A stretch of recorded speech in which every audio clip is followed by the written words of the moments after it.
Today on Uncommonly Good MTG, we're playing a Rakdos Midrange deck. That's its official name, Rakdos Midrange. And I'm looking forward to it. So the big deal is that I wanted to play a Rakdos deck today, so I started flipping through the list. This is Rakdos deck number 4. The Rakdos 62, what else did I play? Saw and Rakdos Dragons did not do very well. But I've got high hopes for Rakdos Midrange. A lot of cards in here I really like, and I'm thinking that they'll do well together. So if this sounds interesting to you, stay tuned to find out more.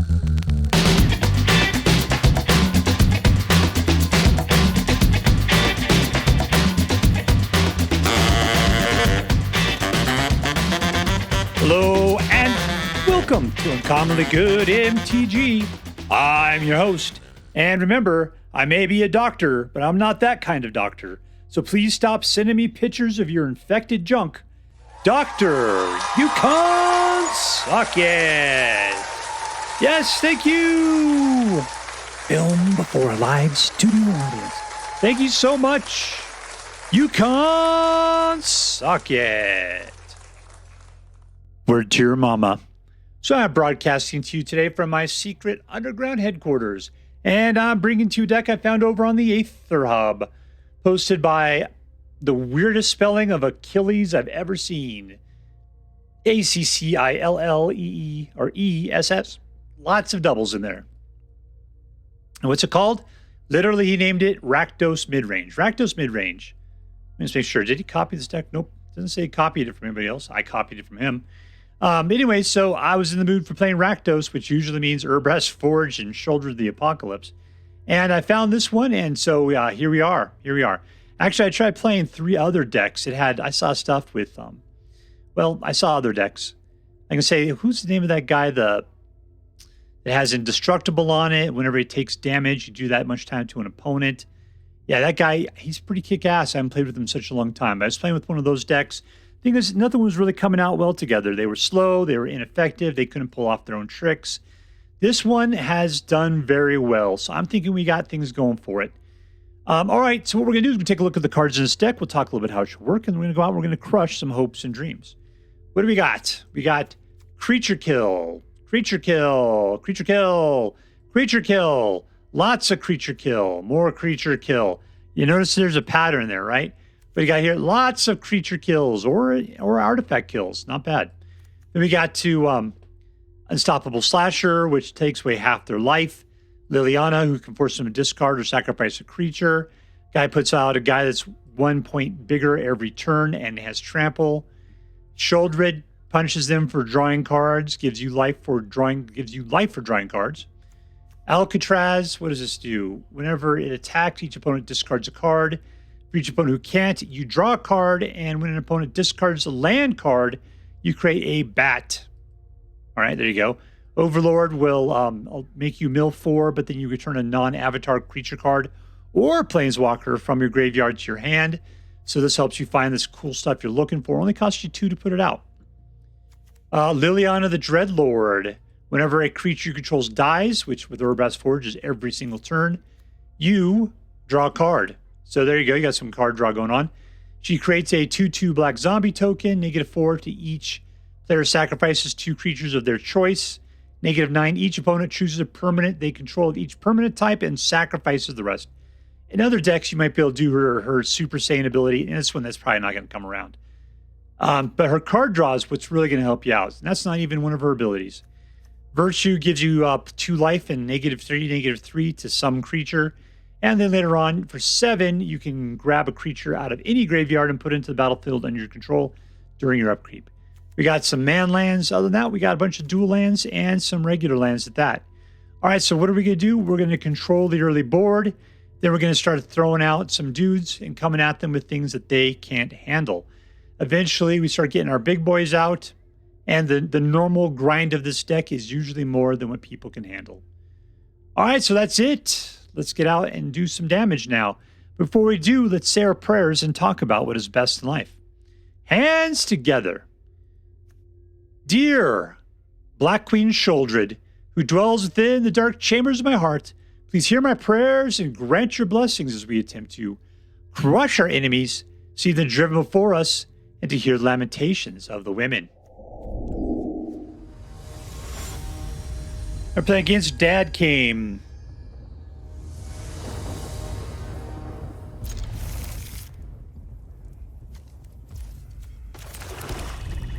Alright, Singleton Black. Gives us the ability to cut something down. We'll put out a nice Llanowar Elf or something. Bushwhack.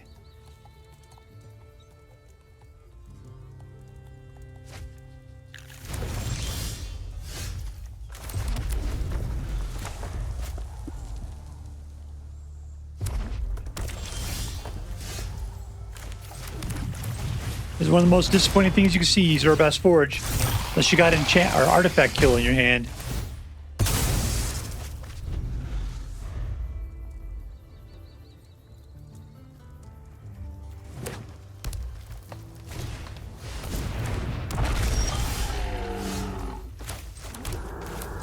Alright, Liliana, that's the guy he needs to be able to kill my artifact. He just doesn't have the mana for it.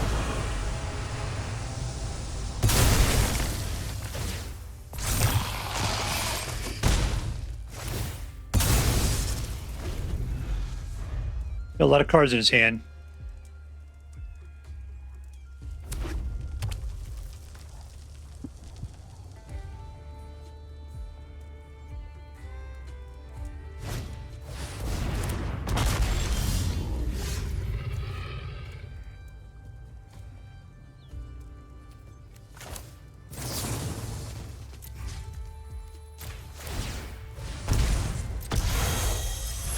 Auto pay.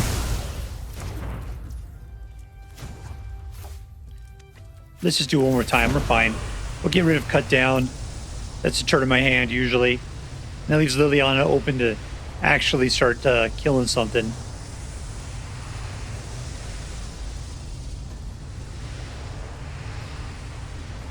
He loves all the cards in his hands. I'm guessing it's Dinosaur Hour.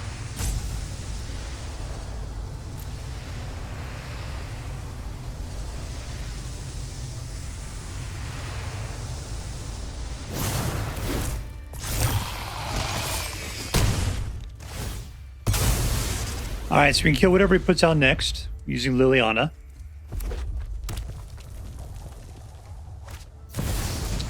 Bow and Horde.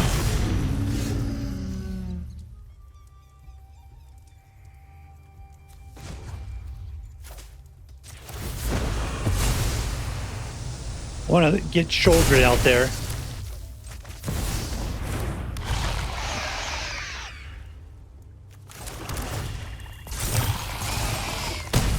Alright, it's down to 10. He's going to put out one more expensive card. That'll be Bitter Triumph.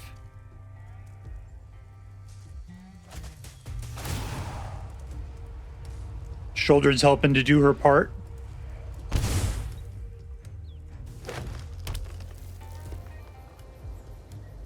Sixes and 7. And 7's where the real danger lies.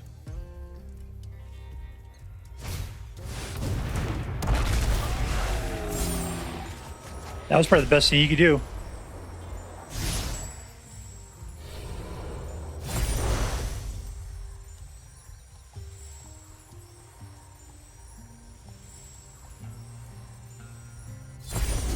Oh, disappointing. Well, that is, you guys gonna die. Another Death Toucher. Alright, we just gotta wait for next turn now. I think we got this thing sewn up.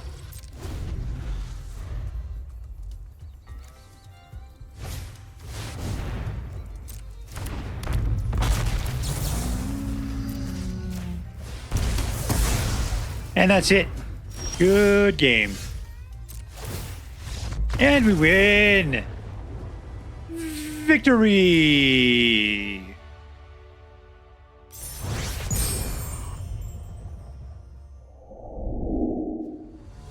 And we're playing against Veertje.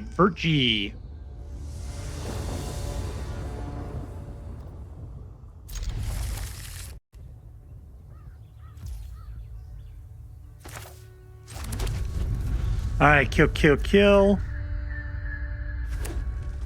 As you control the little boys as much as we would like to.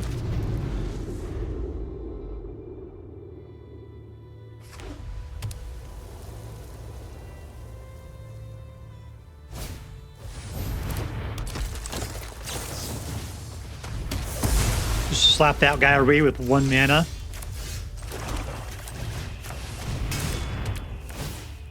Unfortunately, this means we're not going to get Sheoldred out next turn unless we draw another fast land. Because this guy is slow.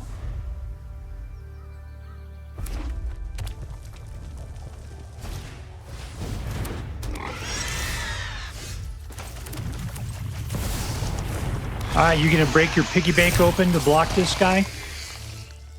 I would at this point. Sheoldred's just going to toss the piggy bank around.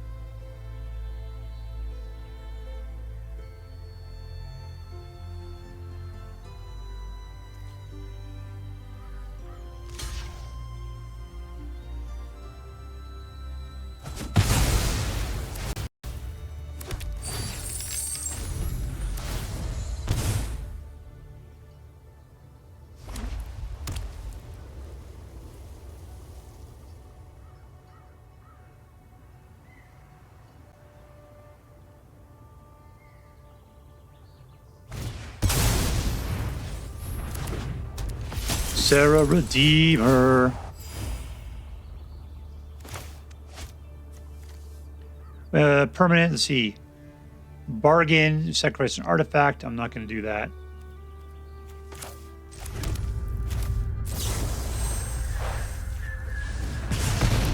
We're going to drill through her.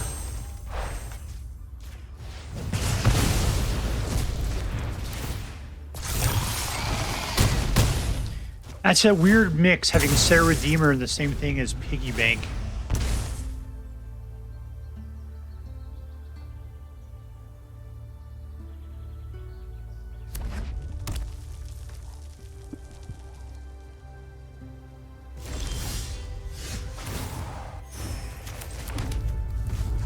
How many of these Restless Lands do I got? Or Restless Vents?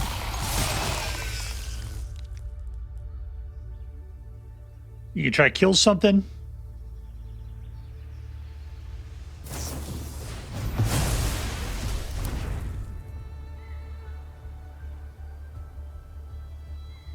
You got more on you?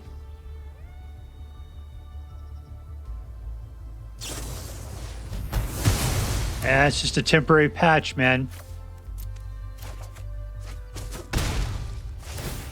Each creature, 2 points of damage. All right.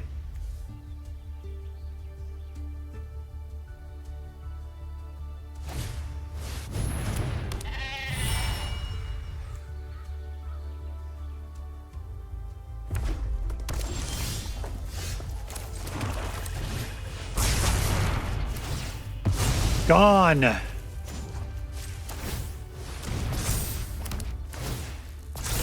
And we win the game. Boom, boom. Victory. All right, we're playing against LePetit. LePetit.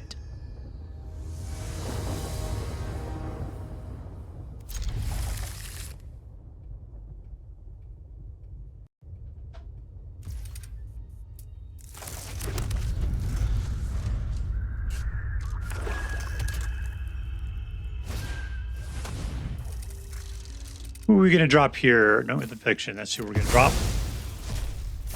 Instead of Turd in my hand, that's the weird decision there, though. I love all this crap, but I'm not going to have 3 mana, am I?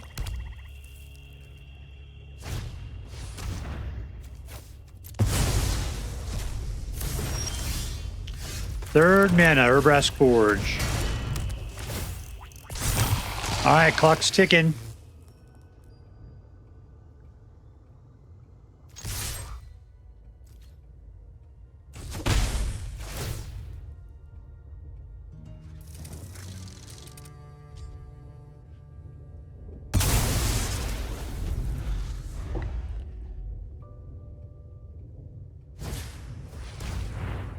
Let's get rid of Turd in my hand at this point.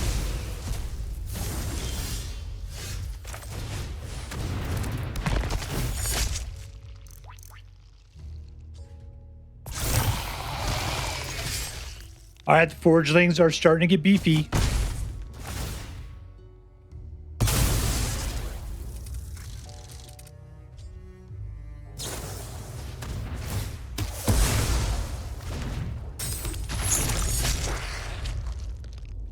What's nice is that every card, well, that's how you do it. Every field of card destruction seems to just be a waste. All right, so he's going to try to put something out at some point. At which point he's only got 2 black. There's a third.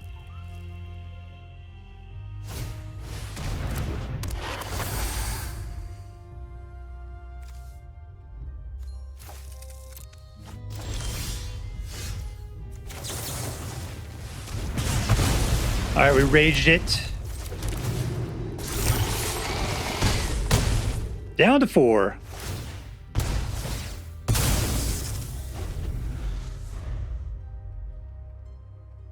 All right, so I got 5 coming on next turn. He's going to have trample.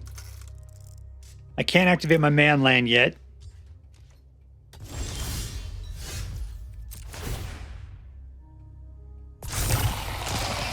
He's got to kill Trample Boy.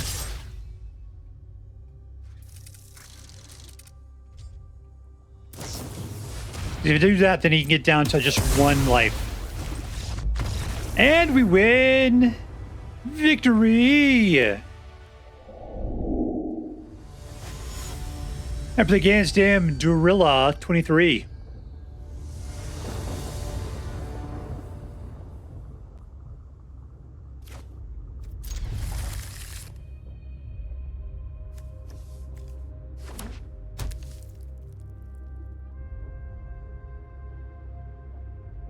What I like about the whole Boros colors is usually that's little things.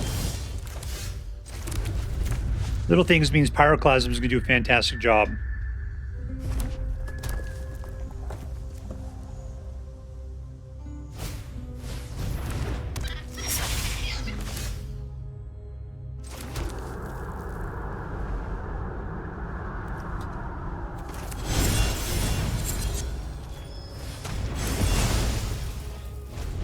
It gains this nice amount of life.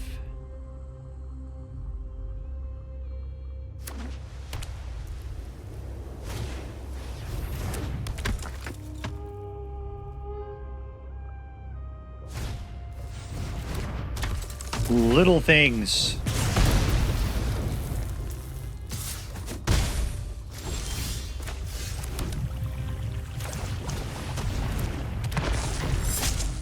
All right, everybody takes 2. Everybody takes 3.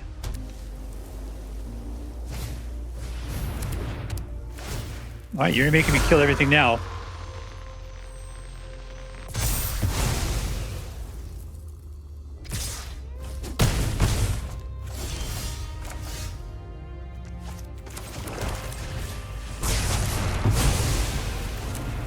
Welcome back, my friend.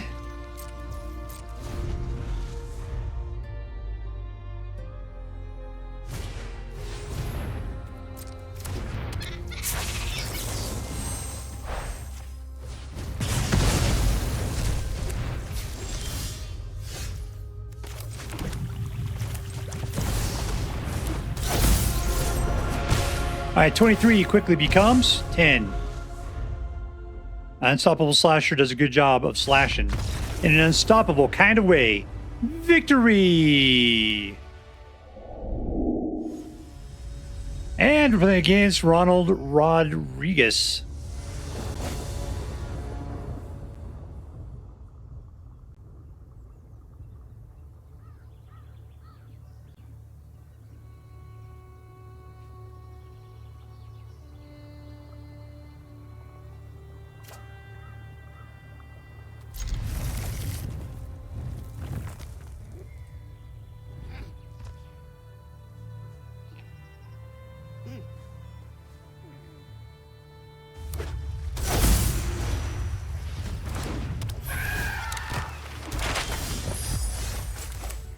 All right, Blackcleave. Let's just put this guy down while we have the opportunity.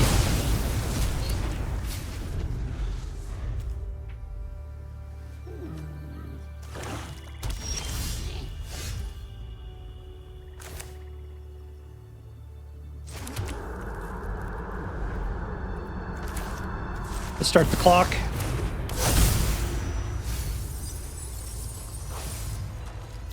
And that's what we get. We get Liliana out of the deal.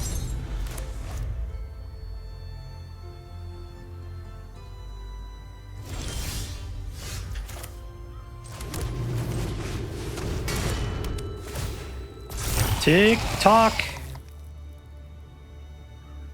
Obviously, it seems like you have the ability to kill it. I'm not sure why you'd care.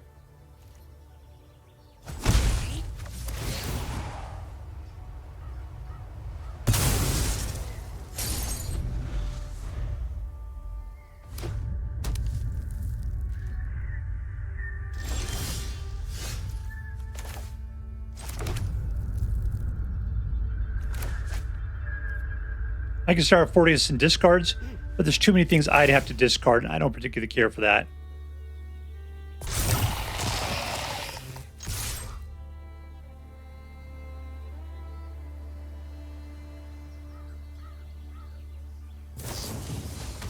There you go.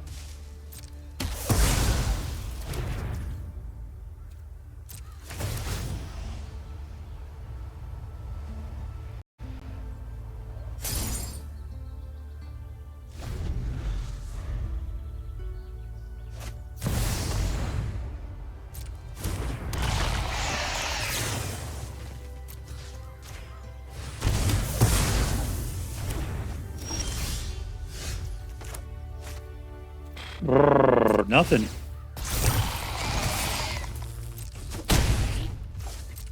All right, let's tell you what, Squeaky McSqueakerson. Why don't you just chill out there?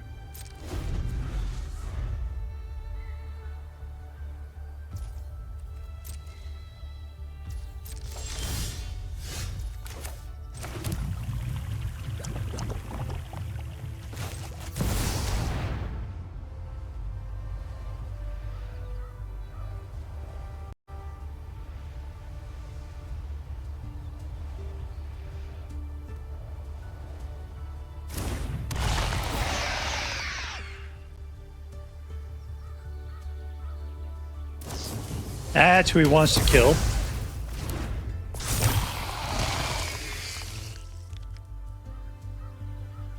This is your last opportunity to use a cheap card. It's all downhill from here, man.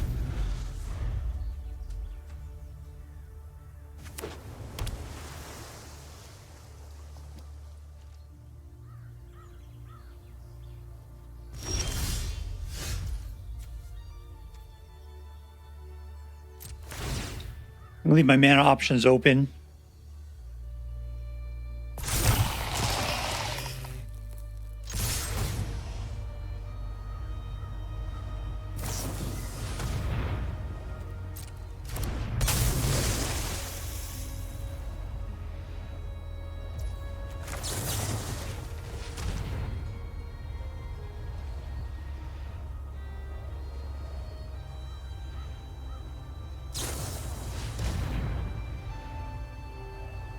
Who's he aiming for there? That guy?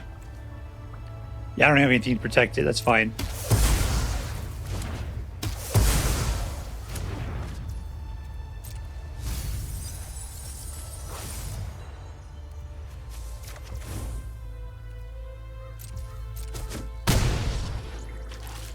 All right, Sheoldred, get on the field. You're off the bench, lady. Punish him for drawing cards.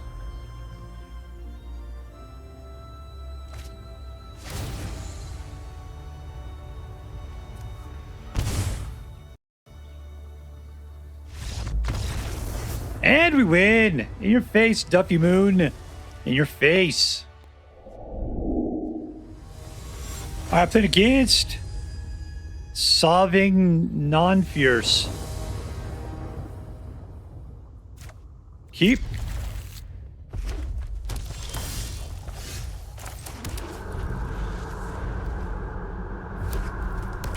Alright, I'd literally like to get to 4 mana. There we go. Give you the ability to kill a couple times. That's awesome. That's not awesome.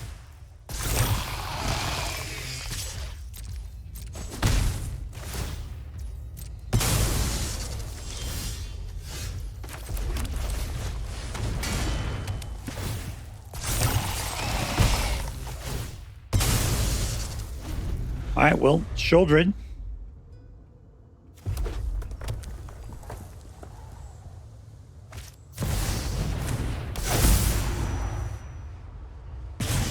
Four to the face. This guy's going hardcore.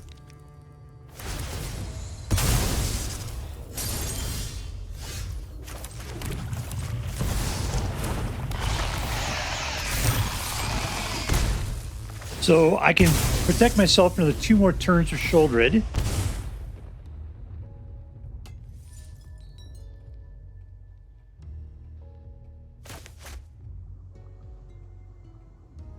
Question is, can he do shoulder level damage?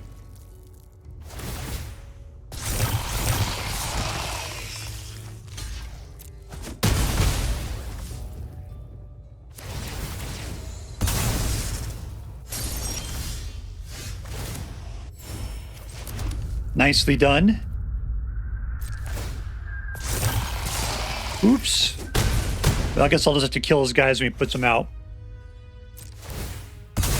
I didn't want to make the shoulder out. I needed to keep her back as a defender. That's what I was hoping for. Oh, he's down to 6. We're doing really good.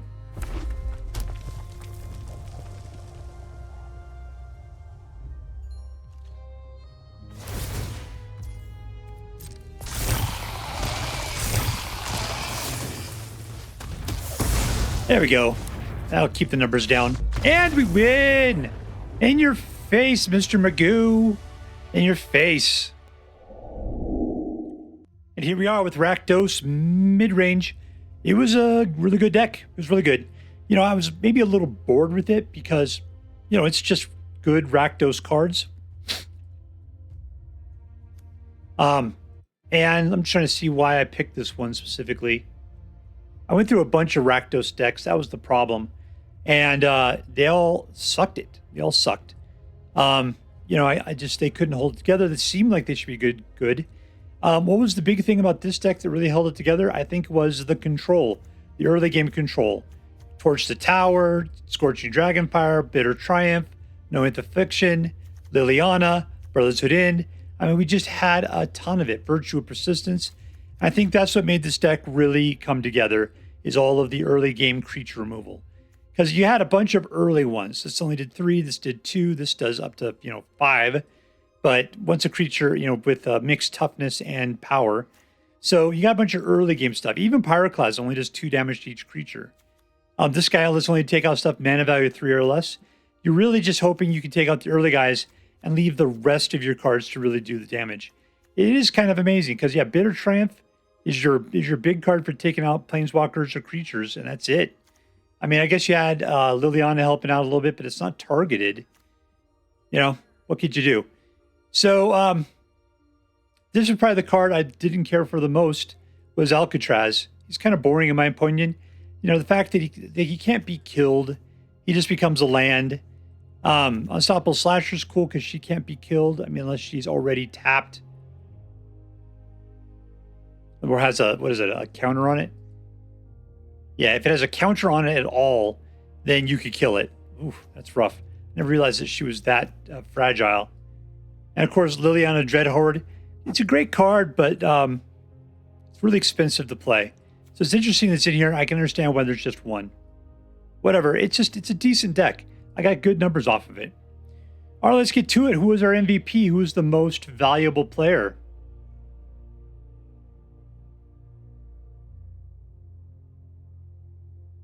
Yeah, I'm counting this down right now. It's probably Urabrask Forge. The reason why is Urabrask Forge sets the pace. You get it out for 3, and then it just goes. And it just gets bigger and bigger and bigger. And you don't have to worry about it. It just does its thing every single turn. Your opponent has to worry about it. It's a ticking clock. The rest of these cards in here are good. They're great cards.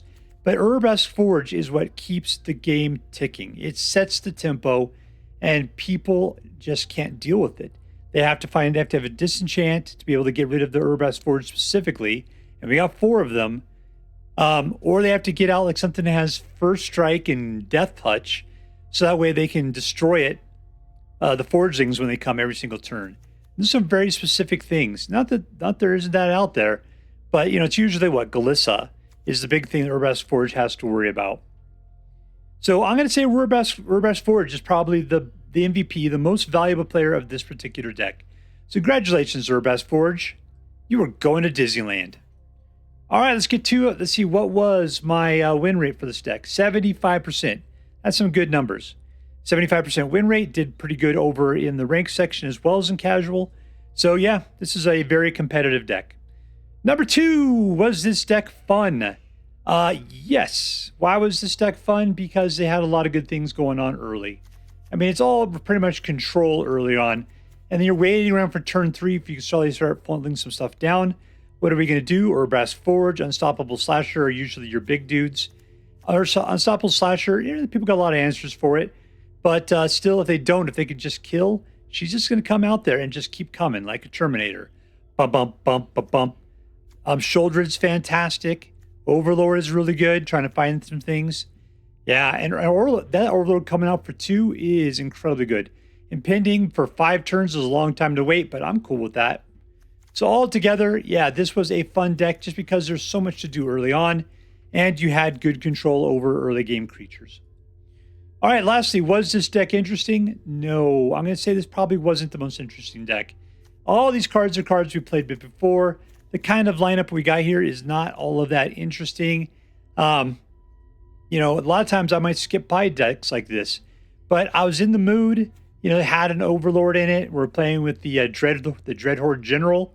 So we had couple good new cards that were in here. Other than that, it's a fairly standard Rakdos-y kind of deck. The interesting thing really was how they went with the early creature control, because it is so limited. It's tight. And yet somehow it seemed fine that it was so cheap, so tight, because you're going to let the rest of the game just sort of develop on its own. I'm cool with that. But this deck handled it all regularly, so I'm going to say it's not the most interesting deck. It's not a tribal deck. So, I'm not going to give it high points for being interesting. All right, so set that up. What do we got? Was this deck competitive? Absolutely. Was it fun? Yes. Was it interesting? Nope, not really. So as such, I'm going to give this deck an A-. Just because being competitive, it definitely makes it into an A deck. It was fun to play. It deserved it. But the lack of being interesting, I'm going to drop it down to an A- deck. All right, so there you go. And if you decide to play with this deck, I hope that you have as much fun with it as I did. That is all for now. If you enjoyed this video, please make sure to like and subscribe. From all of us here in the secret underground headquarters of Uncommonly Good MTG, have a great day. In the words of my people, shine on, you crazy diamonds. Later.